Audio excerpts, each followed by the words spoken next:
Good morning to everyone. Our voice of truth o tinig ng katotohanan ngayong umaga ay patungkol po sa Matthew chapter 6 verse 19. Nakasa doon ang Panginoong Hesus mismo ang siyang nagsalita nito na huwag kayong mag-impok ng kayamanan dito sa lupa. Bakit?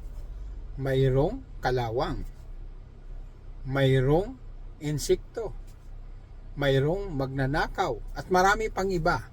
Bakit?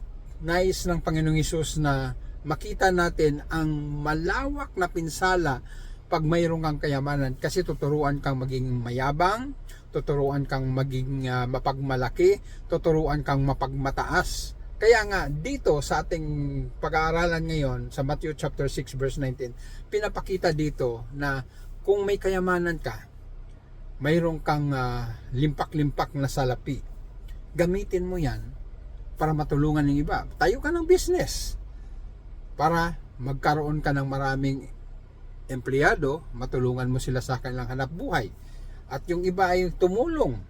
Kasi nga, pag tumulong ka, ibig sabihin na establish mong yung relationship, na promote mo pa si God, nakapag-share ka pa ng gospel at maunawaan ng mga tao because of your heart, magkaroon sila ng proper understanding regarding the salvation. Kaya mga magulang ko at kapatid, gamitin natin ang kayamanan na mayroon tayo to glorify the Lord. Maraming salamat po. To God be the glory.